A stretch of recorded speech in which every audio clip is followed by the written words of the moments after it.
ሰላም ጤና ይስጥልን እጅጉን የተወደዳችሁና የተከበራችሁ የአዲስ ስፖርት ቤተሰቦቻችን እንደምን አላችሁልን? ከእናንተው ከሆነው ከአዲስ ስፖርት የዩቲዩብ ቻናላችን አዳዲስ ስፖርታዊ ጉዳዮችን ልናካፍላችሁ እነሆ በጠዋቱ የስፖርት የመረጃ ሰዓታችን ዳግም ተገናኘን።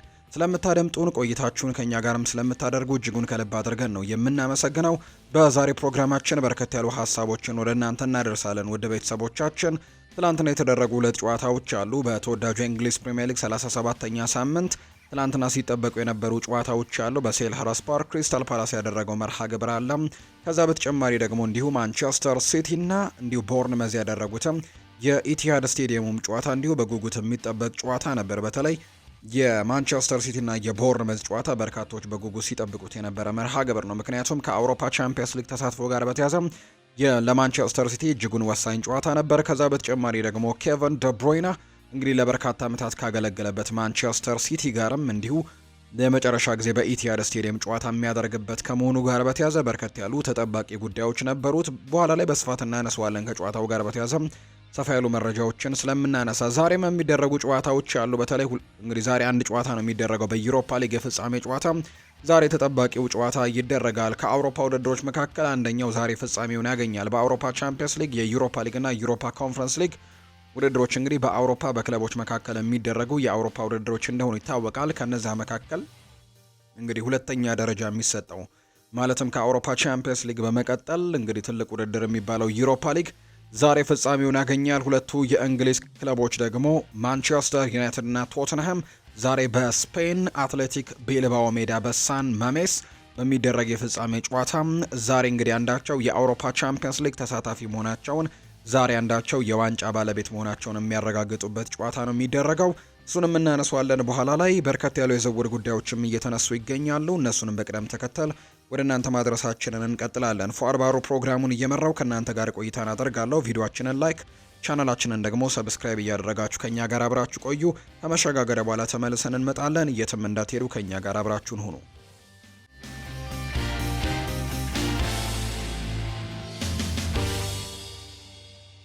ተመለሰን ወደ ቤተሰቦቻችን። ትላንትና የተደረጉ ሁለቱን የተወዳጁ እንግሊዝ ፕሪሚየር ሊግ የ37ኛ ሳምንት ጨዋታዎች እንግዲህ ውጤቶችን በማስቀደም ነው የዛሬ ፕሮግራማችንን የምንጀምረው። እነዚህ እንግዲህ በተለይ ደግሞ የኤፍኤ ካፕ መርሃ ግብሮች በሳምንት መጨረሻ የፍጻሜ ጨዋታ ኤፍኤ ካፕ ማንቸስተር ሲቲ ከክሪስታል ፓላስ ጋር ነበራቸውና ሁለቱ ቡድኖች የእንግሊዝ ፕሪሚየር ሊግ ጨዋታቸውን ማድረግ አልቻሉም ነበር። በዚህም መሰረት እንግዲህ ትናንትና ሁለት ጨዋታዎች በ37ኛው ሳምንት አስተካካይ መርሃ ግብር እንዲደረጉ ተደርጓል። የተወዳጁ እንግሊዝ ፕሪሚየር ሊግ የፊታችን እሁድ በሚደረጉ ሁሉም በተመሳሳይ ሰዓት በሚደረጉ ጨዋታዎችም ፍጻሜውን እንደሚያገኝም የተረጋገጠ ጉዳይ ነው። ትናንትና ኬቨን ደብሮይና እንግዲህ ይፋ የተሰናበተበት ወይም ደግሞ ከማንቸስተር ሲቲ ደጋፊዎችም የስንብት እንግዲህ ፕሮግራም የተዘጋጀበትን ጨዋታ ነው በኢቲሃድ ስቴዲየም የተመለከትነው። ኬቨን ደብሮይና ከዛ በፊት ግን በስሙ መንገድ እንደተሰየመለትም ጭምር ሰምተናል። ማንቸስተር ሲቲ ለታሪካዊው የመሃል ሜዳ ተጫዋቹ ኬቨን ደብሮይና መንገድን በስሙ መሰየሙን የተገለጸው ማንቸስተር ሲቲ ለኬቨን ደብሮይና ክብር ለክለቡ አካዳሚ ውስጥ ያለውን አንዱን መንገድም በስሙ መሰየማቸውን የተነገረው ደብሮይና በተጨማሪ ከክለቡ የህይወት ዘመን ነፃ የስቴዲየም መግቢያ ትኬትም እንደተሰጠው ጭምር መረጃዎቹ ይገልጻሉ። ቤልጃማዊው አማካይ ኬቨን ደብሮይና ትናንትና ምሽት እንግዲህ በኢቲሃድ ስቴዲየምም የመጨረሻ ጨዋታውንም እንዲሁ አድርጓል ከቦርንመዝ ጋር በነበረ ጨዋታ። ወደ ጨዋታው ስንመጣ ማንቸስተር ሲቲ ነው ይህንን ጨዋታ ማሸነፍ የቻለው። ወሳኝ ድልም አሳክቷል። በተለይ በአውሮፓ ቻምፒየንስ ሊግ በጣም ሊጠቅመው የሚችለው የአውሮፓ ቻምፒየንስ ሊግ ተሳትፎን ለማግኘት በጣም የሚጠቅም አይነት ድል ነው ትላንትና ማሳካት የቻለው። የእንግሊዝ ፕሪሚየር ሊግ 37ኛ ሳምንት መርሃ ግብር ማንቸስተር ሲቲ ትላንትና ከቦርንመዝ ጋር ያደረገውን ጨዋታ 3-1 በሆነ ውጤት ነው ማሸነፍ የቻለው። የማንቸስተር ሲቲን የማሸነፊያ ግቦችም ኦማር መርሙሽ በጣም አስደናቂ ጎል ትላንትና ማስቆጠር ችሏል። እጅግ በጣም ቆንጆ ጎል ነው ትላንትና ኦማር መርሙሽ ያስቆጠረው። ኒኮ ጎንዛሌዝ እና በርናርዶ ሲልቫም ትላንትና ጎል ማስቆጠር ችለዋል። በተለይ ኬቨን ደብሮይና ትላንትና ይጠበቅ ነበር እና ኬቨን ደብሮይና ትላንትና አንድ አጋጣሚ አግኝቶ ነበር ጎል የሚያስቆጥርበት፣ ነገር ግን ሳይጠቀምበት የቀረበት አጋጣሚን ተመልክተናል። የግቡ አግዳሚ የመለሰበትን አጋጣሚ ነው ትላንትና የተመለከትነው።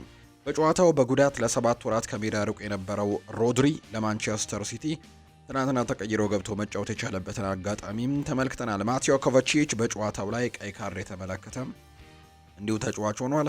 ኬቨን ደብሮይና በኢቲሃድ ስቴዲየም የመጨረሻ ጨዋታው ነው ትላንትና ያደረገው። በሌላ ጨዋታ ክሪስታል ፓላስ ከወልቨርሃምፕተን ወንደረርስ ጋርም እንዲሁ ትላንትና ጨዋታ እንደነበራቸው ገልጸንላቸዋል። 4-2 በሆነ ውጤት ነው ክሪስታል ፓላስ ይህንን ጨዋታ ማሸነፍ የቻለው። ትላንትና ሴልኸርስት ፓርክ ላይ የተደረገ ሌላኛው ጨዋታ ነው የክሪስታል ፓላስ እና የወልቨርሃምፕተን ወንደረርስ ጨዋታ። በዚህ ጨዋታ ላይ እንግዲህ ቅድሚያ ጎል ያስቆጠሩት ወልቨርሃምፕተን ወንደረርሶች ነበሩ። አግባዱ ትላንትና ባስቆጠረው ጎል 1-0 መምራት ችለው ነበር። ነገር ግን ኤዲ ኢንኪቲያ 2 ግቦችን አከታትሎ አስቆጠረ። ቤን ቺልዌል እና ኤብሬቼ ኤዜ ባስቆጠሯቸው ግቦች 4-2 በሆነ ውጤት ማሸነፍ ችለዋል። ስትራንድ ላርሰን ነው ቀሪውን የወልቨርሃምፕተን ወንደረርስ ጎልን ማስቆጠር የቻለው ተጫዋች። ትናንትና በዚህም መሰረት እንግዲህ ማሸነፍ የቻሉበትን አጋጣሚ ተመልክተናል። ትናንትና ማቲያስ ኩኛ ተቀይሮ ነው እንግዲህ 67ኛው ደቂቃ ወደ ሜዳም ሲገባም የተመለከት ነው። ማንቸስተር ሲቲ 68 ነጥቦችን ሰብስበው ሶስተኛ ደረጃነቱን አሁን ላይ ተረክበዋል። ቦርንመዝ በ53 ነጥቦች 11ኛ ደረጃ ላይ ነው የተቀመጠው። ማንቸስተር ሲቲ በቀጣይ ከፉልሃም ጋር ይጫወታል። በአንጻሩ ቦርንመዝ ከሌስተር ሲቲ ጋር የመጨረሻ የፕሪሚየር ሊግ ሳምንት ጨዋታቸውን የሚያደርጉ ነው የሚሆነው። አንድ ቀን እመለሳለሁ ብለዋል ኬቨን ደብሮይና። ማንቸስተር ሲቲ ከትላንትናው ጨዋታ በኋላ ታሪካዊ የመሃል ሜዳ ተጫዋቹን ኬቨን ደብሮይናን በደማቅ ሽኝትን የሸኘው። በሽኝት ዝግጅቱ ላይም ንግግር ያደረገው ኬቨን ደብሮይና እንግዲህ ደህና ሁኑ ለማለት እንግዲህ ለኔ ጊዜው አሁን ነው ሲልም እንዲሁ ተደምጧል ተጫዋቹ። ከዛ በተጨማሪ ግን ሁላችሁንም ወዳችኋለሁ ሲል ለደጋፊዎች የተናገረው ደብሮይና አንድ ቀን እመለሳለሁ፣ ይህ የመጨረሻ አይሆንም ሲልም ገልጿል። አክለውም በቀጣዮቹ ዓመታት ስኬት እንመኝላችኋለሁ፣ ክለቡ በእናንተ ድጋፍ ወደ ስኬቱ እንደሚመለስም አልጠራጠርም ሲልም ጭምር ነው እንደ የተናገረው። ጋርዲዮላ በአንጻሩ ደብሮይና ሊተካ አይችልም ብሏል። የማንቸስተር ሲቲ ዋና አሰልጣኝ ፔፕ ጓርዲዮላ ኬቨን ደብሮይና ሊተካላቸው የሚችል ተጫዋች አለመሆኑን ነው የገለጸው። ኬቨን ደብሮይና ሊተካ የማይችል ሰው ነው ሲሉ የገለጹት ጋርዲዮላ እሱን ሊተካልን የሚችል ተጫዋች በጭራሽ የለም ብለዋል። አክለውም በጣም አሳዛኝ ቀን ነው ሲሉ ደብሮይና በእያንዳንዱ ሰው በጣም ይናፈቃል፣ በዚህ ጥርጣሬ የለኝም ሲሉም የተናገሩት አሰልጣኝ ፔፕ ጓርዲዮላ በኬቨን ደብሮይና የሽኝት ዝግጅት ላይም ስሜታቸውን መቆጣጠር ተስኗቸው ሲያለቅሱም እንዲሁ ተስተውለዋል። ኬቨን ደብሮይና ሐውልት ሊገነባለት እንደሆነም ተነግሯል። ታሪካዊው የማንቸስተር ሲቲ የመሃል ሜዳ ተጫዋች የሆነው ኬቨን ደብሮይና ሐውልት ሊሰራለት እንደሆነም ይፋ ተደርጓል። በማንቸስተር ሲቲ ለኬቨን ደብሮይና ሐውልት እንደሚቆምም በትናንትናው ዕለት እንግዲህ ይፋ ተደርጓል። በቤልጅየማዊው አማካይ ኬቨን ደብሮይና ሐውልትም ከኢቲሃድ ስቴዲየም ውጭ ላይ እንደሚገነባ ነው የተነገረው። ስለ ሐውልቱ መገንባት አስተያየቱን የሰጠው ደብሮይና ይህ ማለት ሁልጊዜም የዚህ ክለብ አካል ሆናለሁ ማለት ነው ሲል ተናግሯል። አክሎም ወደፊት ቤተሰቤ ጋር ወደዚህ ስመለስም ራሴን ማየት ስለምችል ሁልጊዜም እዚህ ሆናለሁ ብለዋል። ኬቨን ደብሮይና በተጨማሪም በአካዳሚው በስሙ አንድ መንገድም እንደተሰየመለት ነው የተገለጸው። ዛሬም ጨዋታዎች ቀጥለው ይደረጋሉ። በተለይ ዛሬ በዩሮፓ ሊግ የፍጻሜ ጨዋታ እጅግ በጉጉት የሚጠበቀው ጨዋታ ዛሬ ምሽት 4 ሰዓት ሲል ፍጻሜውን ያገኛል። ሳን ማሜስ ላይ የሚደረግ መርሃ ግብር ነው። ቢልባኦ ሜዳ ላይ ጨዋታው ይደረጋል።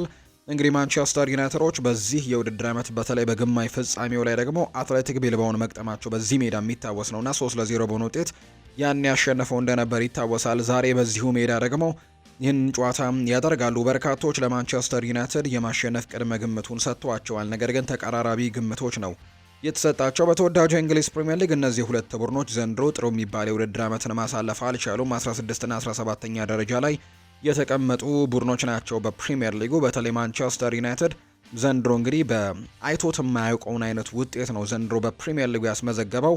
በአጠቃላይ በሁሉም ውድድሮች በ37 ሳምንታት ተጉዟል እስካሁን በፕሪምየር ሊግ አንድም ተከታታይ ጨዋታ ማሸነፍ ያልቻለበት የውድድር ዓመትና ሪከርድም ሆኖ ጭምር ተመዝግቧል። ማንቸስተር ዩናይትድ በዚህ የውድድር ዓመት በፕሪምየር ሊጉ ተከታታይ ድልን አስመዝግቦ አያውቅም። እንዲሁ ሳያስመዘግብ ማጠናቀቁንም አረጋግጧል። ምክንያቱም በ37ኛው ሳምንት ያደረገውንም ጨዋታ እንዲሁ በቼልሲ 1-0 በሆነ ውጤት ተሸንፏልና በቀጣዩ ቢያሸንፍ ተከታታይ ድል አስመዘገበ ተብሎ አይነሳም። ስለዚህ ዘንድሮ ተከታታይ ድል ማስመዝገብ ሳይችሉ የውድድር ዓመታቸውን ያጠናቅቃሉ ማለት ነው። ይሄ ደግሞ በማንቸስተር ዩናይትድ ታሪክ የመጀመሪያው ነው የሚሆነው ወይም ደግሞ ሪከርድ ነው የሚሆነው።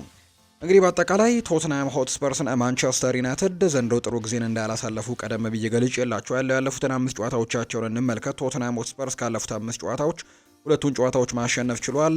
በሁለቱ ጨዋታዎች ሲሸነፍ አንዱን ቀሪ ጨዋታ ደግሞ በአቻ ውጤት ነው ያጠናቀቀው። ያሸነፋቸው ሁለቱም መርሃ ግብሮች በዩሮፓ ሊግ የተደረጉ ናቸው። ቦዶ ግሊምትን በመጀመሪያው ጨዋታ 3-1፣ በመልሱ ጨዋታ 2-0 ያሸነፈበት ድል ብቻ ነው ካለፉት 5 ጨዋታዎች የተመዘገበው። በአንጻሩ በክሪስታል ፓላስ 2-0 በአስተን ቪላም በተመሳሳይ 2-0 የተሸነፉበት መርሃ ግብርም እንዲሁ የሚጠቀስ ነው። እንዲሁ ከዌስትሃም ዩናይትድ ጋር ደግሞ አንድ ላይ ተለያይተዋል። ማንቸስተር ዩናይትድም ካለፉት 5 ጨዋታዎች ማሸነፍ የቻለው 2 ጨዋታዎችን ነው። እነዚህ 2 ጨዋታዎችም እንግዲህ የተገኙት ወይም ድሎቹ የተገኙት በዩሮፓ ሊግ የተደረጉ መርሃ ግብሮች ናቸው። አትሌቲክ ቤልባውን 3-0 እና በመልሱ ጨዋታ 4-1 ያሸነፈበት መርሃ ግብር ነው። በፕሪሚየር ሊጉ ግን በብሬንትፈርድ 4-3 ተሸንፈዋል። በዌስትሃም ዩናይትድ 2-0 እና በቸልሲ 1-0 የተሸነፉበት መርሃ ግብር ደግሞ ያለፉት 5 ጨዋታዎቻቸው ናቸው። በኋላ ላይ በስፋት ከነዚህ 2 ቡድኖች ጋር በተያያዘ አሰልጣኞቻቸው ከሰጡት ሀሳቦች ጋር በተያያዘ እንዲሁ ደግሞ ካሉት ነባራዊ ሁኔታዎች ጋርም በተያያዘ የነዚህን እንግዲህ የዚህን ጨዋታ አንዳንድ ጉዳዮችን በስፋት እናነሳለን። ዛሬ ምሽት 4 ሰዓት ሲል ግን በሳን ማሜስ ስቴዲየም ይህ ጨዋታ የሚደረግ ይሆናል። ማንቸስተር ዩናይትድ እና ቶትናም ሆትስፐርስ የሚያደርጉት የዩሮፓ ሊግ ፍጻሜ ጨዋታ ምሽት 4 ሰዓት ላይ ይደረጋል።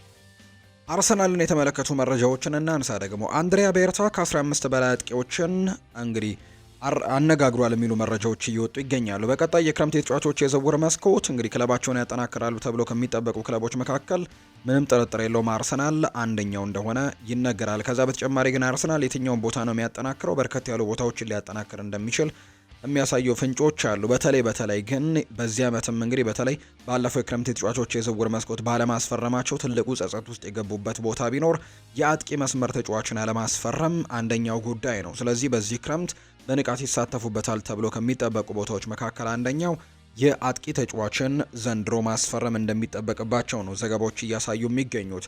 አዲሱ ስፖርቲንግ ዳይሬክተር አንድሪያ ቤርታም ይህንን ቡድን ከተቀላቀለ በኋላ አሁን ላይ ከ15 በላይ አጥቂዎችን አነጋግሯል የሚል መረጃ እየወጣ ይገኛል። ለዚያም ነው ብዙ ተጫዋቾች ከአርሰናል ጋር ስማቸው የሚነሳው። ለዚህም ደግሞ እንደ ምሳሌነት የሚነሳው ሮድሪጎንም ከሳምንታት በፊት እንግዲህ በተወካዮቹ በኩል ማነጋገራቸው ነው እየተገለጸ የሚገኘው።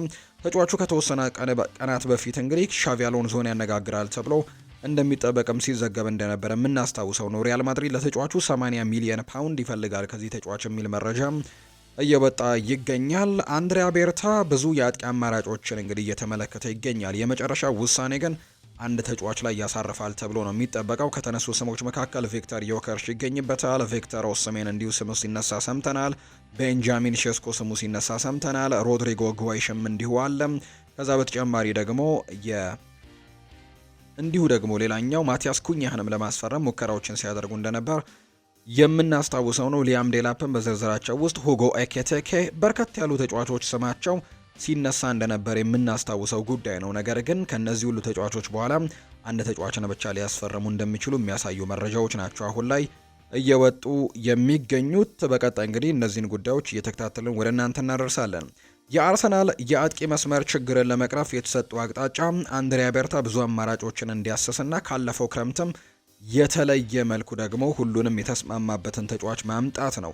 የአማራጭን ደግሞ በማጣትም እንደ ስተርሊንግ ያሉ ውሰቶችን በዚህ ክረምት እንዲያመጡ አድርጓቸው እንደነበር የምናስታውሰው ጉዳይ ነው። ነገር ግን በቀጣይ ክረምት ሁነኛ ተጫዋችን በዚህ እንግዲህ ክለብ ውስጥ ልናይ እንደምንችል ነው እየተገለጸ የሚገኘው። ሌላኛው የሚነሳው ጉዳይ እንግዲህ ቤንጃሚን ሼስኮ ክረምት ላይ አርቢ ለብዜሽን እንደሚለቅ የሚጠበቅ ተጫዋች ነው። አርሰናልን ጨምሮ ተጫዋቹ በበርካታ የአውሮፓ ክለቦችም የሚፈለግ ተጫዋች ነው። መዳረሻው የት እንደሚሆን ግልጽ የሆነ ነገር የለም። ነገር ግን አርሰናል ከሚመለከታቸው የአጥቂ መስመር ተጫዋቾች መካከል አንደኛው ነው። ነገር ግን ግንባር ቀደሙ ነው ወይም ደግሞ ዋነኛው እሱ ነው ብሎ ማንሳት ግን አይቻልም። ባለፈው የክረምት ተጫዋቾች የዝውውር መስኮት ቢሆን ኖሮ አርሰናል ቤንጃሚን ሼስኮን ነበር በትክክል ሲመለከት የነበረው። ነገር ግን ተጫዋቹ አንድ ዓመት እዛው ለመቆየትና ራሱን ማሳደግ እንደሚፈልግ ከገለጸ በኋላና እንዲሁ ደግሞ በአርሰናልም በርከት ያሉ ጨዋታዎች ላይ የመሰለፍ ዋስትና ስላልተሰጠውም በዛው በክለቡ በአረቢ ለብዚሽ ለመቆየትን ምርጫው አድርጎ እንደነበር ይታወሳል። አርሰናሎች እንግዲህ በዚህ የውድድር ዓመትም በዚህ የክረምት ተጫዋቾች የዝውውር መስኮትም ቢፈልጉትም እንደ አምናው ግን ጠንከር ያለ ፍላጎት እንዳልሆነና አሁን ላይ ምርጫቸው የተለያዩ ተጫዋቾች እንደሆኑ ጭምር እየተገለጸ ይገኛል። እነዚህ ጉዳዮች ናቸው እየተነሱ የሚገኙ። ተጫዋቹ ግን ከአረቢ ለብዚሽ ጋር ሊለያይ እንደሚችልና በእንግሊዝም በርከት ያሉ ፈላጊዎች እንዳሉት ጭምር ይነገራል። በቀጣይ የዚህ ተጫዋች ውሳኔ የሚጠበቃል ተብሎ ነው የሚታሰበው። ከቶማስ ፓርቴ ጋር የሚደረጉ የኮንትራት ንግግሮች በዚህ ሳምንት እንግዲህ ተጠናክረው መቀጠላቸው የሚያሳዩ መረጃዎች ናቸው የወጡት። የቶማስ ፓርቴ ወኪልም በእሁዱ ጨዋታ ተገኝቶ እንደነበርም ይነገራል። በሁለቱም በኩል መፍትሄ ለማግኘትም እየሰሩ እንደሚገኙ ነው መረጃዎች የሚያሳዩት። ምንም አይነት ስምምነት ባይደረስም ሁለቱም ወገኖች እንግዲህ ቶማስ ፓርቴን በለንደን እንዲቆይም ይፈልጋሉ ብሏል ቻርልስ ዋትስ ባጋራው መረጃ። ማንቸስተር ዩናይትድን ደግሞ የተመለከቱ መረጃዎችን እናንሳ። ከዛሬው ጨዋታ ጋርም በተያዘ እንዲሁ ከቶተንሃም ጋርም የተያዙ ጉዳዮችን በዚሁ እናነሳለን።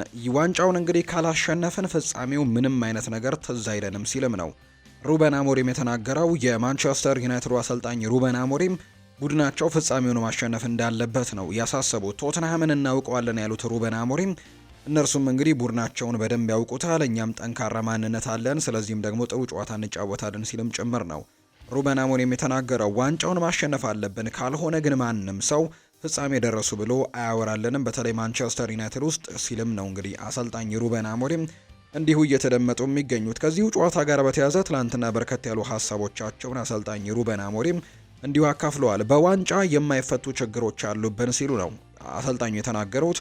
የማንቸስተር ዩናይትድ ዋና አሰልጣኝ ሩበን አሞሪም ከዛሬው የፍጻሜ ጨዋታ በፊትም ከጋዜጠኞች ጋር ቆይታን ሲያደርጉ የተለያዩ ጉዳዮችን እንዲሁ አንስተዋል። ዋንጫው እንግዲህ አመታችንን አያቃናውም፣ ነገር ግን የዩሮፓ ሊግን ማሸነፍ ግን ወደፊት ለምንገነባው ነገርም ሊረዳን ይችላል ሲልም ነው እንደተናገረው። በክለብ ውስጥ ብዙ ነገሮችን መቀየር አለብን፣ ተጫዋቾች ምልመላ ላይም ስራውን በደንብ መስራት አለብን፣ አካዳሚውም መሻሻል አለበት ሲልም ጭምር ነው እንዲሁ የተናገረው። እነዚህ ችግሮች ዋንጫን በማሸነፍ አይፈቱም፣ ክለቡ ወደ ከፍታው ለመመለስ ማድረግ ያለበት ብዙ አስፈላጊ ነገሮችም ይኖራሉ ሲልም ጭምር ነው እንዲሁ ሀሳቡን የሰጠው።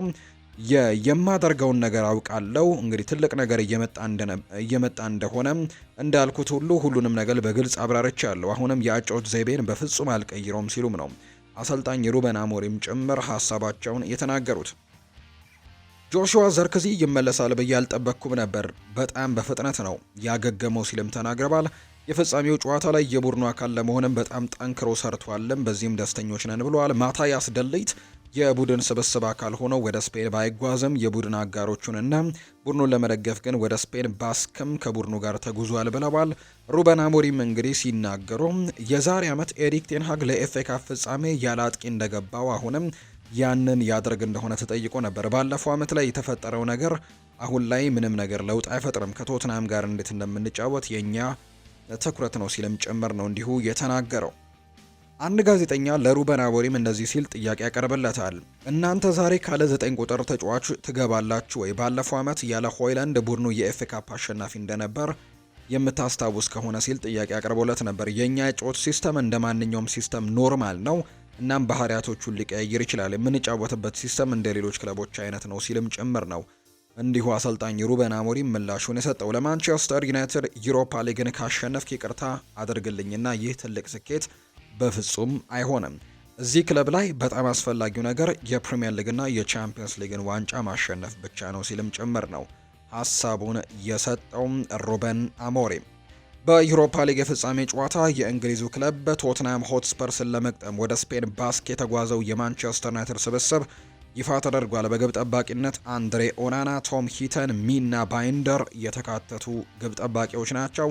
በተከላካይ ስፍራ ላይ ሃሪ አማስ፣ ፓትሪክ ዶርጉ፣ ዲኤጎ ዳሎ፣ ኢቫንስ ፍሬድሪክሰን፣ አይደን ሄቨን፣ ቪክተር ሊንድሎፍ፣ ሃሪ ማጓየር፣ ኑሱር ማዝራዊ፣ ሉክ ሾው እና ሌኒ ዮሮ የተካተቱ ተጫዋቾች ናቸው። በአማካይ ስፍራ ላይ ካርሎስ ካሴሜሮ፣ ቶቢ ኮሊየ፣ ክሪስቲያን ኤሪክሰን፣ ብሩኖ ፈርናንዴዝ፣ ኮቢ ማይኖ፣ ሜሰን ማውንትና ማኑኤል ኡጋርቴ ተካተዋል። በአጥቂ ስፍራ ላይ ደግሞ አማድ ዲያሎ፣ ጋርናቾ፣ ራስመስ ሆይሉንድና ጆሹዋ ዘርክዚ የተካተቱ ተጫዋቾች እንደሆኑ ነው የወጡላቸው መርሃ ግብሮች እያሳዩ አሁን ላይ የሚገኙት። ሌሎች ጉዳዮችንም እንዲሁ ከዚሁ ጋር አያይዘን ደግሞ ወደ እናንተ እናደርስ ውድ ቤተሰቦቻችን። አንደኛው ቶተንሃም ሆትስፐርስ እንግዲህ ከገባህ ዋንጫ አትበላም ለሚሉት ምላሽ እንሰጣለን ብሏል። ሚኪ ቫን ደ ቬን ነው ይህንን ሀሳብ የሰጠው የተቶተንሃሙ የተከላካይ ስፍራ ተጫዋች። የቶተንሃሙ ተከላካይ ሚኪ ቫን ደ ቬን እንግዲህ ቡድናቸው ክለቡ የሚጣማበትን የዋንጫ አሸናፊነት መለወጥ እንደሚፈልግ ነው የገለጸው። ቶተንሃምን ስትቀላቀል ሰዎች መቼም ቢሆን ዋንጫ አታሸንፍም ብለው እንግዲህ መሳለቅ ይጀምራሉ የሚለው ተጫዋቹ አሁን ላይ ግን ለእነሱ ምላሽ የምንሰጥበት ጊዜ ደርሷል፣ የዛሬውን ጨዋታ እናሸንፋለን ብለዋል። አክሎም በቶተንሃም ቤት ያለውን ነገርም እንዲሁ ደግሞ አስተሳሰብን መቀየር እንፈልጋለን ሲልም ነው ፍጻሜውን ማሸነፍ እንደሚፈልግ ጭምር እንዲሁ እየተናገረ የሚገኘው። የሰሜን ለንደኑ ክለብ ቶተንሃም ሆትስፐርስ ወሳኝ የመሃል ሜዳ ተጫዋቹን ሉካስ ቤርግቫልን ከዛሬው የፍጻሜ ጨዋታ ውጪ መሆኑን ይፋ አድርጓል። ተጫዋቹ ባጋጠመው ጉዳት ምክንያት ለረጅም ጊዜ ከሜዳ ርቆ መቆየቱ አይዘነጋም። በሌላ በኩል ኢስማኤል አሳር ለፍጻሜው ጨዋታ ዝግጁ መሆኑን ነው አሰልጣኝ አንጌ ፖስት ኮግሉ የተናገሩት። እዚህ የመጣሁት ዋንጫ ለማሸነፍ ነው ብለዋል ፖስት ኮግሉ። የሰሜን ለንደኑ ክለብ ቶትንሃም ዋና አሰልጣኝ የሆኑት ፖስት ኮግሉ ከዛሬው የፍጻሜ ጨዋታ በፊትም ትላንትና ሀሳባቸውን ሰጥተዋል። ወደዚህ ክለብ የመጣሁት ዋነኛው ዓላማዬ የማሳካት እድልና ወደዚህ የመጣሁት ዋንጫን ለማሸነፍ ነው ሲሉም እንዲሁ ተናግረዋል። አሰልጣኝ አንጌ ፖስት ኮግሉ ከክለቡ ጋር ብለያይም የትም ቦታ ሆኜ ዋንጫን ማሸነፍ ጥረት ማድረጌን እቀጥላለሁ ሲልም ጭምር ነው እንዲሁ የተናገረው። የእኔ የወደፊት ቆይታ ለውጥ አያመጣም። አሁን ላይ በጣም አስፈላጊው ነገር ለክለቡና ደጋፊው ልዩ ነገርን የማምጣት እድሉን መጠቀም ብቻ ነው። በቶተናም ውስጥ የጀመርኩትን ስራ አሁንም ገና አልተጠናቀቀም። እንዲሁ ደግሞ ዋንጫውን ካጣን ከኃላፊነት አልለቅም። ቶተናምን በሁሉም ቦታ ላይ ተፎካካሪ የማድረግ ስራውንም አሁንም አለ። እንደ ዋንጫ ስራውን ሊያጠናቀቅ አንድ ዋንጫ ነገሮታችሁን በሙሉ ሊያጠናቀቅ አይችልም ሲልም ጭምር ነው እንዲሁ አሰልጣኝ አንጌ ፖስት ኮግሉ እየተናገረ የሚገኘው። በርካቶች ይህንን ጨዋታ እንግዲህ ከሶን ሂዩንግሚን ጋር እያያዙ እንዲሁ ይናገራሉ። ሶን ሂዩንግሚን እስካሁን ድረስ ዋንጫ ማምጣት እንዳልቻለ ይታወቃልና የዋንጫ የመጨረሻ እድል ሊሆን ይችላል ሲል ነው ሶን ሂዩንግሚን የተናገረው። የቶትንሃም አምበል ሶን ሂዩንግሚን የዛሬው የፍጻሜ ጨዋታ ዋንጫን ሊያሸነፍበት የሚችለው የመጨረሻው እድል ሊሆን እንደሚችልም ጭምር ነው እየገለጸ የሚገኘው። ዋንጫን ማሸነፍ በክለብ ውስጥ እንግዲህ ሁሉንም ነገር ይቀይረዋል ያለው ሶን አስተሳሰባችንና ታሪካችንን ይቀይራል፣ ለሌላ ዋንጫም ተፎካካሪ ያደርገናል ሲልም ጭምር እንዲሁ ይናገራል። ፍጻሜ ዋንጫውን ላሸነፍ የምችልበት የመጨረሻው እድል ሊሆን ይችላል ወይም ደግሞ የዋንጫ የማሸነፍበት እድልም ብቻ ሊሆን ይችላል ሲልም ጭምር ነው ሶን የተናገረው። ሶን አክሎም ሙሉ ትኩረቴ በ90 ደቂቃ ጨዋታ ላይ ነው። እዚህ ለ10 ዓመታት ቆይቻለሁ። ዋንጫ ማሸነፍ ብቻ ነው የምፈልገው ሲልም ጭምር እንዲሁ ሀሳቡን ሰጥቷል የቶትንሃሙ ካፕቴን። ሌላኛው እንግዲህ የተለያዩ ጉዳዮችን ከማንቸስተር ዩናይትድ ጋር እየተነሱ ይገኛሉ። ከዛሬው ጨዋታ በፊት ቡድኑ ላይ ባለው ስሜት በጣም ተገርም ያለው ስሜቱ አውንታዊ ነው ብዬ ማስባለሁ። እኛ የመጨረሻ ደረጃ ላይ እንደሆነን እናውቃለን። ስለዚህም ደግሞ አውንታዊ መሆን አለብን። እናማው በጨዋታው ላይ ጥሩ ነገሮችን እንግዲህ እናስመለክታለን፣ ይዘንም ለመቅረብ እንሞክራለን። እናም ደግሞ ያለንን ሁሉ ነገርም እንሰጣለን ሲል የተናገረው አማድ ዲያሎ ነው ይህንን ሀሳብ የሰጠው። በዚህ ሰዓት ቡድኑ ላይ ያለው ስሜት አስደናቂ ነው ይለናል አሌሃንድሮ ጋርናቾ ሲናገር። ታውቃለህ፣ ሁሉም ሰው በጣም ተደስቷል። ሁሉም ሰው ይህንን ዋንጫም ለማሸነፍ እጅጉን ጓግቷል። ስለዚህም ያለንን ነገር ሁሉ በመስጠት ዋንጫውን ለማሸነፍም ጠንክረን እንሰራለን ሲል ነው አሌሃንድሮ ጋርናቾ ሀሳቡን የሰጠው። ማንቸስተር ዩናይትድ ለእርሱ የሚሆን ድንቅ ፕሮጀክት ነበራቸው። ፕሮጀክቱ ቡድኑን በወጣት ተጫዋቾች ላይ መገንባት መሰረትን ያደረገ ነው። እናም ልጄ ደግሞ የማንቸስተር ዩናይትድ ትልቅ ታሪክ ዳግም ከሚገነቡት ተጫዋቾች መካከል አንዱ እንደሚሆንም አምነዋለሁ ብለዋል። የሌኒ ዮሮ ወላጅ እናት ፋሎሪ የሰጠችው ሀሳብ እንደሆነ ነው የሚገለጸው። ሌኒ ዮሮ እንግዲህ የሆነ ወቅት ላይ ትልቅ እርምጃ እንደሚያደርግ ያውቅ ነበር፣ ምክንያቱም ባለው ክህሎትም በደንብ ስለሚተማመን ነው። እንግሊዘኛ ቋንቋንም አብዝቶ ይወዳል። ማንቸስተር ዩናይትድም ብዙ ታሪክ ያለው ትልቅ ክለብ ነው። እርሱም እንግዲህ ከልጅነቱ አንስቶ ይህን ክለብ ይወደው ነበር ስትል ነው እናቱ ፍሎሬ ሀሳቧን የሰጠችው። ቴሪ ዳንኤል ኦንሪ ሌኒ ዮሮን በመተቸቱ ዙሪያም እንግዲህ ጥያቄ የቀረበላቸው ወላጅ እናቱ ቴሪ ኦንሪ የፈለገውን የማለት መብት አለው፣ ሆኖም ግን ትችቱ ልጄ ላይ መሆኑ ብዙ ያስከፋኛል። ልጄ ሁልጊዜም እንግዲህ ጥሩ ተጫዋች ለመሆንም ጠንክሮ ይሰራል፣ ከዚህ የበለጠ ድንቅ ብቃትም እንደሚያሳይ በጣም እርግጠኛ ነኝ ስትል ነው እናቱ ሀሳቡን የሰጠችው የሌኒ ዮሮ እናት ፍሎሪ። ደጋፊዎች በዚህ የውድድር ዘመን የማይታመን ነበሩ። ሁሉም ተጫዋቾች በደጋፊዎች ድጋፍም ይገረማሉ፣ ምክንያቱም ብዙ ጊዜ እንግዲህ አሳዝነናቸዋል። ዘንድሮ በዩሮፓ ሊግ ጥሩ ጊዜያትና የማይረሱ ትዝታዎችን ሰጥተናቸዋል። በግሌ ከደጋፊዎች የምናገኘው እንደዚህ አይነት ድጋፍም በጣም አስገርሞኛል ይለናል። በዓለም ላይ ያሉ እንግዲህ ምርጥ ደጋፊዎች መሆናቸው በቅርብ ወራት ውስጥ አረጋግጠዋል። ለዚህ ነው ዋንጫ ሊሰጣቸው የሚገባው። በ2021 የዩሮፓ ሊግ ጨዋታዎች ላይ ካፕቴን ነበርኩኝ። የፍጻሜ ጨዋታ ላይም እንደዛው። ነገር ግን በጨዋታው በጉዳት ምክንያት አምልጦኛል። ምናልባት ያንን ጨዋታ ብጫወት ኖሮ ውጤቱ የተለየ ይሆን ነበር ሲል ይናገራል። እንግሊዛዊው የተከላካይ ስፍራ ተጫዋች ሃሪ ማጓየር ነው ይህንን ሀሳብ የሰጠው። ሃሪ ማጓየር ይቀጥልና ባለፈው ዓመት የኤፍኤ ካፕ ዋንጫን የፍጻሜ ጨዋታ አምልጦኝ ነበር። ሁሉንም እንግዲህ ግጥሚያዎች በኤሪክ ቴንሃግ ስርም አድርጌ ነበር። ነገር ግን የፍጻሜው ጨዋታ አምልጦኛል። ምንም እንኳን እኔ ባልኖርም ሌሎች ተጫዋቾች የሰሩት ስራ ግን እጅግ ድንቅና ማራኪ ነበር። ባሳኩት ዋንጫም ደስተኛ ሆኜ ነበር። ነገር ግን ከቪያሪያል ጋር በተደረገው የዩሮፓ ሊግ የፍጻሜ ጨዋታ ውጤቱ በጣም አሳማሚ ነበር። በዛ ውድድር እንግዲህ የቡድኑ ወሳኝ አካል ነበርኩኝ። ጥሩም ተጫውተን ነበር። ያንን ግጥሚያ ደጋግሜ ተመለከትኩትናም የነበሩ ተጫዋቾች ጥሩ የተጫወቱ ይመስለኛል። ነገር ግን እድል ከነሱ ጋር አልነበረችም። በዘንድሮ የዩሮፓ ሊግ ፍጻሜ ጨዋታ እንደ እድል ሆኖ ከቶትናም ጋር ተገናኝተናል። ይህም ጥሩ ለመጫወትም ሙሉ ለሙሉ ዝግጁ እንድንሆንም አድርጎናል ሲልም ጭምር የተናገረው። ማንቸስተር ዩናይትዶች ማቲያስ ኩኛህን ካስፈረሙ በኋላ ቪክተር ዮከርሽ ላይ የሚያደርጉት እንቅስቃሴን ያፋጥኑታል ተብሎ እንደሚጠበቅ ነው መረጃዎች እየወጡ የሚገኙት። እንዲሁም ዩናይትዶች ቪክተር ዮከርሽ ላይ ተጨባጭ እንቅስቃሴዎችን የጀመረው የመጀመሪያው የአውሮፓ ክለብ እንደሆነ ጭምር እንዲሁ እየተነሳ ይገኛል። በተጨማሪም ማንቸስተር ዩናይትድ በዚህ ዝውውር ላይ ደግሞ ራሳቸውን ማግለልም እንደማይፈልጉ ነው በተለይ ሌኪፕ የተባለው የመረጃ ምንጭ እየገለጸ የሚገኘው። የዛሬው የፍጻሜ ጨዋታ ላይ ደግሞ የዚህ ዝውውር ላይ ትልቅ ለውጥን ሊያመጣ የሚችል አይነት ጨዋታ ሊሆን እንደሚችል ነው እየተገለጸ የሚገኘው። እንደ ፈረንሳዩ ታማኝ ጋዜጣ ሌኪፕ ዘገባ ከሆነ ማንቸስተር ዩናይትድ ቪክተር ዮከርሽን ለማስፈረም የመጀመሪያው ተጨባጭ እንቅስቃሴዎችን ማድረግ የጀመረ የመጀመሪያው ክለብ ነው። በተጨማሪም በቪክተር ዮከርሽ ላይ ፍላጎት የነበራቸው ፓሪስ ሰን ዠርሜኖች ራሳቸውን ከዚህ ዝውውር ከወዲሁ ማግለላቸውን የፈረንሳዩ ሚዲያ ሌኪፕ እየገለጸ ይገኛል። በድጋሚ ማንቸስተር ዩናይትድ በሩበን አሞሪም በኩል ለስፖርቲንግ ሊዝበንና ለቪክተር ዮከርሽም እስከ ዛሬ እንግዲህ የፍጻሜ ጨዋታ ውጤት እንግዲህ ነገሮች በትዕግስት እንዲጠብቋቸው መናገራቸው እየተነገረ ይገኛል። ማንቸስተር ዩናይትድ በዛሬው የፍጻሜ ጨዋታ የሚሸነፍ ከሆነ ቪክተር ዮከርሽ ወደ አርሰናል ወይም ደግሞ ወደ ሌላ ቡድን እንደሚቀላቀልም ሩበን አሞሪም ጨምሮ ሁሉም ሰው ያውቃል ነው የተባለው። የማንቸስተር ዩናይትድ ሰዎች ከዩሮፓ ሊግ የፍጻሜ ጨዋታ በኋላ ቪክተር ዮከርሽን ለማስፈረምም ከስፖርቲንግ ሊዝበን ጋርም እያደረጉት ያሉት ንግግር ይፋዊ ጥያቄን በማቅረብም የሚያፋጥኑት ይሆናል ሲል ነው ሌኪፕ ጨምሮ መረጃዎቹን እያጋራ እንደሚገኝ ዘገባዎቹም የጠቆሙት።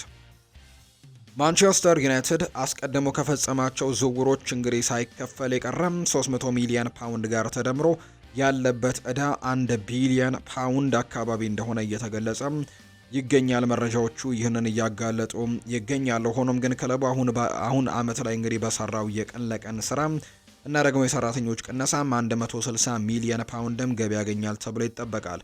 ይህም ደግሞ ዩናይትድ ለ6 ተከታታይ ዓመታት ኪሳራ ውስጥ ሆኖ እንደሚቀጥል የሚያሳያል። ክለቡ በአጠቃላይ በ6 ዓመታት 450 ሚሊዮን ፓውንድም መክሰሩን ነው መረጃዎች እያሳዩ የሚገኙት። ሜል ስፖርት ነው ይህንን መረጃ ያጋራው።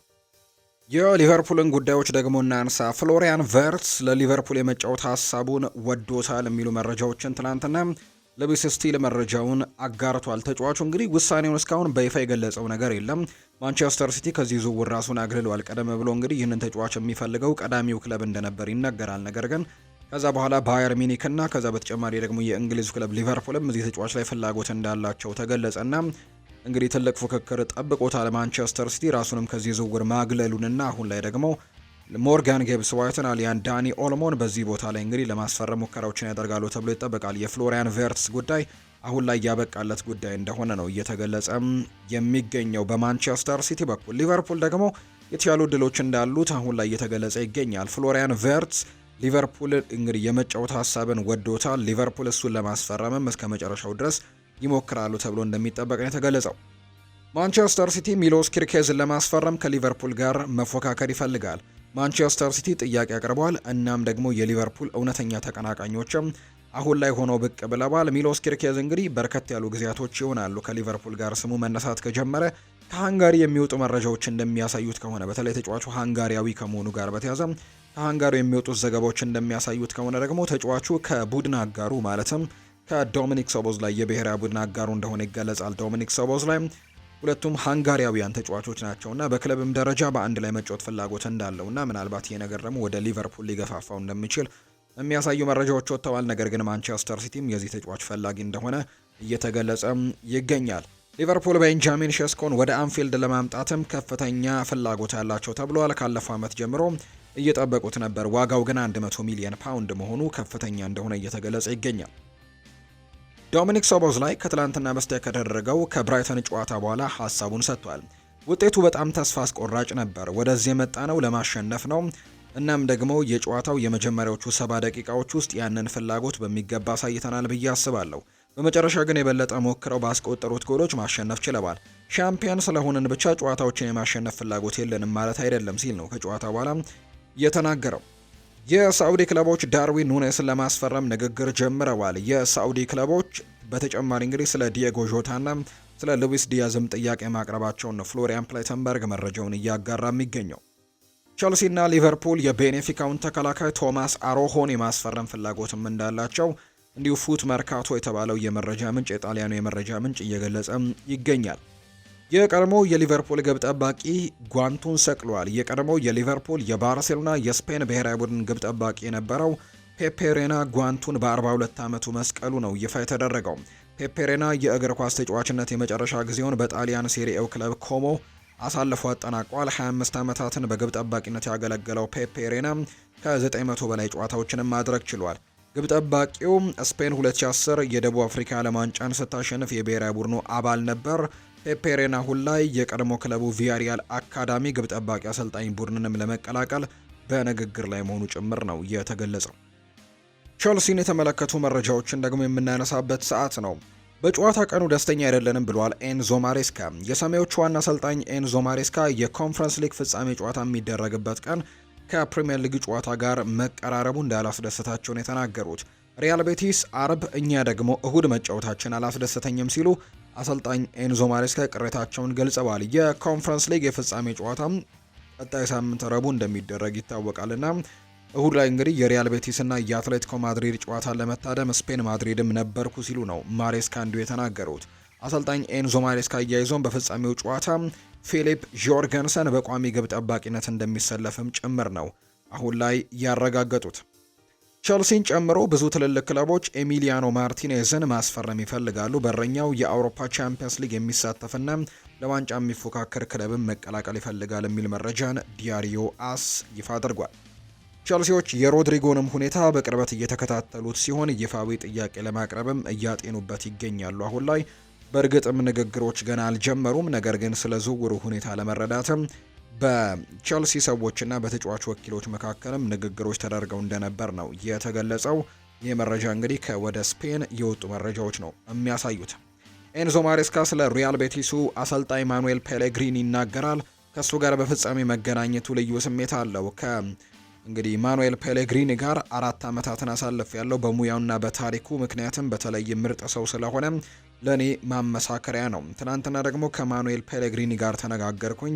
እውነቱን ለመናገር በጣም እንቀራረባለን። ቀደም ባሉት ጊዜያትም ተነጋግረናል፣ ወደፊትም እንነጋገራለን ሲል ነው አሰልጣኝ ኤንዞ ማሬስካ በተለይ ስለ ማኑኤል ፔሌግሪኒ ሀሳባቸውን የሰጡት። ማሬስካ ይቀጥልና ከማንቸስተር ዩናይትድ ጨዋታ ጀምሮ ተጫዋቾቹን አላየኋቸውም። ዛሬ ነው እንግዲህ የማያቸው። በግል ጉዳይ እዚህ አልነበርኩም። ትኩረታችን ኖቲንግሃም ላይ ብቻ ነው።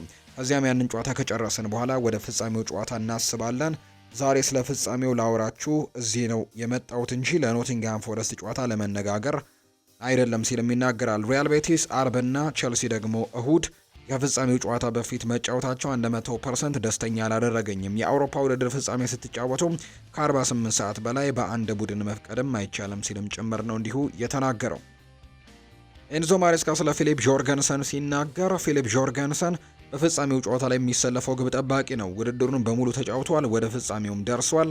አለመጫወትም ፍትሃዊ አይደለም። በፍጻሜው ጨዋታ ላይ የሚጫወተው ራሱ ነው ሲል የተናገረው። በክሪስቶፈር ኢንኩንኩ ጉዳይ ላይና እንዲሁ ደግሞ በማርክ ጉዩ ላይም ሀሳቡን ሰጥቷል። በአሁኑ ጊዜ ማርክ ጉዩ እና ደግሞ ክሪስቶፈር ኢንኩንኩ በስልጠናው መሳተፍ ጀምረዋል። ነገር ግን ሁለቱም አሁን ላይ 100% ዝግጁ አይደሉም ሲልም ነው የተናገረው።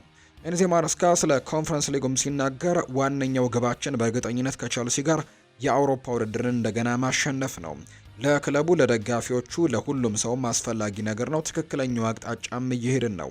ይህ የውድድር ዘመን ተጫዋቾቹ እንግዲህ ጨዋታዎችን እንዲያሸንፉ ረድቷቸዋል። የአሸናፊነት አስተሳሰብንም ለመገንባት ብቸኛው መንገድ ነው። አሁን ለመጨረስ እርምጃዎችን ተቃርበናል። ዋንጫውን እንደምናሸንፍም ተስፋ አድርጋለሁ። የአውሮፓም ፍጻሜ ስትጫወት አንድ ቡድን ከ48 ሰዓት በላይ ቢኖረው የተለመደ ነው። ብሩህ እንደሆነም ታስባለ። በፍጹም ግን አይደለም።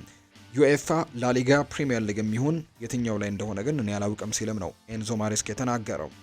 ሰኞ ዕለት የአትሌቲኮ ማድሪድ እና የሪያል ቤቲስን ጨዋታ ለመመልከት በማድሪድ ተገኝቼ ነበር ሲልም እንዲሁ ይናገራል አሰልጣኙ።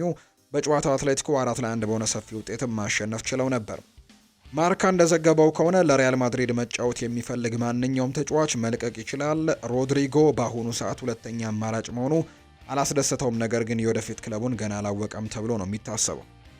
አሁን ደግሞ ሪያል ማድሪድን የምንመለከትበት ሰዓት ላይ እንገኛለን። ኬሊያን ምባፔ ዘንድሮ የሚጠበቀው ደረጃን አላሳየም ብሏል። ዳጊ ፓሬሆ ነው የቪያሪያሉ ተጫዋች ነው ይህንን ሀሳብ የሰጠው። ከማዮርካ ጋር በተደረገው ጨዋታ ላይ አስደናቂ ጨዋታን አድርጓል። በዚህ ደረጃ ብዙ ጨዋታዎችን ሲጫወት ለማየትም ተስፋ አድርጌ ነበር ብሏል። ሪያል ማድሪድ ይህንን ሲዝን በጥሩ ሁኔታ አላሳለፈም። በታክቲክም ሆነ በመከላከል ረገድ በጣም ደካማ ነበሩ። እያንዳንዱ ከማድሪድ ጋር የተጫወተ ቡድን 2 እና 3 ጎሎችን በቀላሉ ማስቆጠር ይችል ነበር ሲልም ነው የቪያሪያሉ ተጫዋች የተናገረው። ዳኒ ፓሬሆ ነው ይህንን ሀሳብ የሰጠው። ማንቸስተር ዩናይትዶች አልቫሮ ፈርናንዴስ ካሬራስን መልሶ የመግዛት ምንም አይነት እቅድ የላቸውም። እርግጥ ነው ባሳለፍነው ክረምት የዝውውር መስኮት ላይ ተጫዋቹን ለማስፈረም አስበው ነበር። ነገር ግን በመጨረሻም ፓትሪክ ዶርጉን ማስፈረም ምርጫቸው አድርገዋል። ፋብሪዚዮ ሮማኖ ምንም አይነት እቅድ የላቸው ማንቸስተር ዩናይትዶች ይህንን ተጫዋች መልሶ የመግዛት ሲል የተናገረው። የለንደኑ ክለብ ቼልሲ የሪያል ማድሪዱን ተጫዋች ሮድሪጎን ለማስፈረም የመጀመሪያ ይፋዊ ጥያቄ ሊያቀርብ እንደሆነና ከሮድሪጎ ወኪሎች ጋርም ንግግር እንደጀመረ ነው ጎል ብራዚል የተባለ የመረጃ ምንጭ የገለጸው። ሌላኛው ሪያል ማድሪድ አርጀንቲናዊውን ኤንዞ ፈርናንዴዝ ላይም ትልቅ ፍላጎት እንዳላቸው ጭምር አሁን ላይ መረጃዎች እያሳዩ ይገኛሉ። የጣሊያን ሴሪኤ ደረጃ በሳንቲም ሊለይ ይችላል ተባለ። የጣሊያን ሴሪኤ በዚህ ዓመት የአውሮፓ ቻምፒየንስ ሊግ ተሳታፊ ክለቦችን ለመለየት ሳንቲም ሊጠቀም እንደሚችል ነው የተገለጸው። በሴሪኤው እንግዲህ የአውሮፓ ቻምፒየንስ ሊግ ተሳትፎን ቦታ ይዞ ለማጠናቀቅ ዩቬንቱስ፣ ሮማ እና ላትሲዮ ፉክክር ላይ እንደሆኑ ይገለጻል። ዩቬንቱስ እና ሮማ ያላቸው የነጥብ ቀረረብን ተከትሎ የቻምፒየንስ ሊግ ተሳታፊ ክለብ ለመለየትም ሳንቲም ጥቅም ላይ ሊውል የሚችልበት እድል እንዳለን የተነገረው። እንግዲህ ክለቦች እንግዲህ ሊጉን በእኩል ነጥብ ከጨረሱ ደረጃቸው በምን ይለያል ከተባለ አንደኛ በእርስ በርስ ግንኙነት ነው። ከዛ በእርስ በርስ ግንኙነት ደግሞ የጎል ልዩነት ይታያል። በሊጉ ደግሞ የጎል ልዩነት ከዛ ይታያል። ብዙ ጎሎችን ባስቆጠረ የሚለው ነው ከዛ በኋላ የሚታየው። ከዛ ግን መጨረሻ ላይ ሳንቲም በማስፈንጠር ደግሞ የመጨረሻው ደረጃው ነው ተብሎ ነው የሚታሰበው። እነዚህን ሁሉ እኩል የሚሆኑ ከሆነ በመጨረሻም በሳንቲም እንደሚለዩ ነው የተገለጸው። ዩቬንቱስ 3-0 ተሸንፎ ሮማ 1-1 ከተለያየና ላትሲዮ ደግሞ ሊቼን ማሸነፍ ካልቻለም ይህ አጋጣሚ ሊፈጠር እንደሚችል ይታመናል። ዩቬንቱስ 4-1 ተሸንፎ ሮማ 2-2 ከተለያየና ላትሲዮ ደግሞ ሊቼን ማሸነፍ ካልቻለም ደረጃቸው በሳንቲም የሚለይበት እድል አለ። ይሄ መስፈርት እንግዲህ የሚያገለግለው የክለቦቹ የሊግ ደረጃን ለመለየት ሲሆን ሊጉ በእኩል ነጥብ የሚያጠናቀቁ ክለቦች የዋንጫ አሸናፊው በጥሎ ማለፍ ጨዋታ ነው የሚለየው። ፖርቱጋል ስብስቧን ይፋ አድርጋለች። የፖርቱጋል ብሔራዊ ቡድን በቀጣይ ላለበት ወሳኝ የኔሽንስ ሊግ ጨዋታ የሚጠቀምበትን ስብስብ ይፋ አድርጓል። የ40 ዓመቱ የቡድኑ አምበል ክሪስቲያኖ ሮናልዶ ለብሔራዊ ቡድኑ ጥሪ ቀርቦለታል። ጃው ካንሴሎ በጉዳት ምክንያት በስብስቡ ሳይካተት ቀርቷል።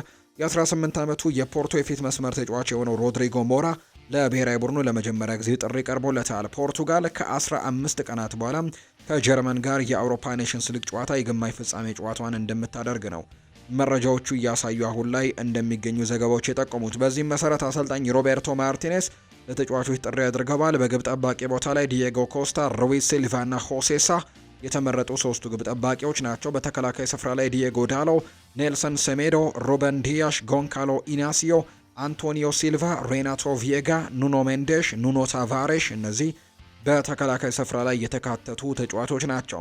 በአማካይ ስፍራ ላይ ዣኦ ፓሊኒሃ፣ ሩበን ኔቬሽ፣ ቪታኒሃ፣ ዣኦ ኔቬሽ፣ ብሩኖ ፈርናንዴሽ የተካተቱ የአማካይ ስፍራ ተጫዋቾች ናቸው። በአጥቂ ስፍራ ላይ ደግሞ ፔድሮ ጎንካልቭስ፣ በርናርዶ ሲልቫ፣ ፍራንቼስኮ ኮንሴሳው፣ ፔድሮ ኔቶ፣ ሮድሪጎ ሞራ፣ ትሪንካው፣ ራፋኤል ሊያው፣ ዣኦ ፌሊክስ፣ ዲየጎ ዦታ፣ ጎንካሎ ራሞስ እና ክሪስቲያኖ ሮናልዶ እነዚህ የተካተቱ የፖርቱጋል ብሔራዊ ቡድን ተጫዋቾች እንደሆኑ ነው የተገለጸው። ቤልጅየምን በቀጣይ በዓለም ዋንጫ ማጣሪያ የሀገራት ጨዋታዎች ላይ የምትጠቀምበትን ሙሉ የቡድን ስብስብም እንዲሁ ይፋ ያደረገች ሌላኛዋ ቡድን ናት። በግብ ጠባቂነት ቲቦ ኩርቱዋ ተመርጧል። ማትሴልስ፣ ሴኒ ላሜንስ እና እንዲሁ ማርተንም የተካተቱ የግብ ጠባቂ ቦታ ተጫዋቾች ናቸው። በተከላካይ ስፍራ ላይ ዜኖ ደበስት፣ ማክሲም ደኩፓየር፣ ኮኒ ደዊንተር፣ ዋትፌስ የተካተቱ የተከላካይ ስፍራ ተጫዋቾች ናቸው። ከዛ በተጨማሪ ብራንደል ሚቼል፣ ቶማስ ሙኒየ፣ ዲዮጎ ሞሬራ እና አርተር ቴቴ የተካተቱ የተከላካይ ስፍራ ተጫዋቾች እንደሆኑ ይነገራል። በአማካይ ስፍራ ላይ ኬቨን ደብሮይና፣ ጆርቲ ማኮዮ፣ አማዱ ኦናና፣ ኒኮላስ ራስኪን፣ ዩሪ ቴሌማንስ እና ሃንስ ቫን ሄክ የተካተቱ ተጫዋቾች እንደሆኑ እየተገለጸ ይገኛል። በአጥቂ ስፍራ ላይ ቻርልስ ደክትላሬ፣ ጄሬሚ ዶኩ፣ ማሊክ ፎፋና፣ ሮሜሎ ሉካኩ፣ ዶዲ ሊካባኪዮ፣ ሉዊስ ኦፔንዳ፣ አሌክስ እንዲሁ ደግሞ ሊያንድሮ ትሮሳርድ እነዚህ በአጥቂ ስፍራ ላይ የተካተቱ ተጫዋቾች እንደሆኑ እየተገለጸ ይገኛል። በቤልጅየም ብሔራዊ ቡድን በኩል እነዚህ እንግዲህ ለተጫዋቾች ጥሪ ያቀረበው ሁለቱ ብሔራዊ ቡድኖች ናቸው። ኤቨርተን ከተጫዋቾቹ ጋር ሊለያይ ነው። የመርሲሳይዱ ክለብ ኤቨርተን የመሃል ሜዳ ተጫዋቾቹ አብዱላሂ ዶኮሬ ጋር ሊለያይ መሆኑን በይፋ አስታውቋል። የ32 ዓመቱ የመሃል ሜዳ ተጫዋች አብዱላሂ ዶኮሬ በውድድር ዘመኑ መጨረሻ በነፃ ክለቡን እንደሚለቅ ነው ይፋ የሆነው። አብዱላሂ ዶኮሬ በኤቨርተን ቤት 4 የውድድር ዓመታትን ማሳለፉም ነው እንዲሁ የተገለጸው። ፔፕ ጓርዲዮላ ይናገራል። ማንቸስተር ሲቲ ከ2017 በኋላ ለመጀመሪያ ጊዜ አንድ ዋንጫ አላነሳም አሉ። እውነት አይደለም፣ ኮሚንሺልድን አሸንፈናል። ይቅርታ፣ ማንቸስተር ሲቲ ኮሚንሺልድን ሲያሸንፍ ዋንጫ አይደለም፣ ሌላ ቡድን ሲያሸንፍ ግን ዋንጫ ነው። ኮሚንሺልድ አሸንፈናል። በኤፍኤ ካፕ የፍጻሜ ውድድር ላይ ነበረን፣ ታግለናል። በአውሮፓ ቻምፒየንስ ሊግ ለመሳተፍ እየሰራን ነው። ቢሆንም ግን የተሳካ የውድድር ዘመን አላሳለፍንም፣ ወይም ደግሞ ጥሩ ፍክክር አላደረግንም፣ ወጥነት አልነበረንም ሲልም ጭምር ነው አሰልጣኙ የተናገረው። የተወደዳችሁና የተከበራችሁ ቤተሰቦቻችን ለዛሬ ያዝንላችሁ አዳዲስ ስፖርታዊ ጉዳዮቻችን እነዚህን ይመስላሉ። ስላደመጣችሁን ቆይታችሁን ከኛ ጋር ስላደረጋችሁ እጅጉን ከልብ አድርገን እናመሰግናለን። ፏድ ባህሩ የዛሬውን ፕሮግራም እየመራው ከእናንተ ጋር ቆይታን አደረግኩኝ። በቀጣይ ፕሮግራሞቻችን ሌሎች ርዕሰ ጉዳዮችን ይዘን ዳግም ተመልሰን የምንገናኝ ይሆናል። ለዛሬ ግን ስላደመጣችሁ ስለተከታተላችሁኝ ከልብ አድርጌ ነው የማመሰግነው። ፏድ ባህሩ ፕሮግራሙን እየመራው ቆይታን ከእናንተ ጋር አደረግኩኝ። በምሽቱ ፕሮግራማችን ሌሎች ርዕሰ ጉዳዮችን ይዘን ዳግም ተመልሰን እንገናኛለን። መልካም ጊዜ እንዲሆንላችሁም ነው በአክብሮት የምመኘው።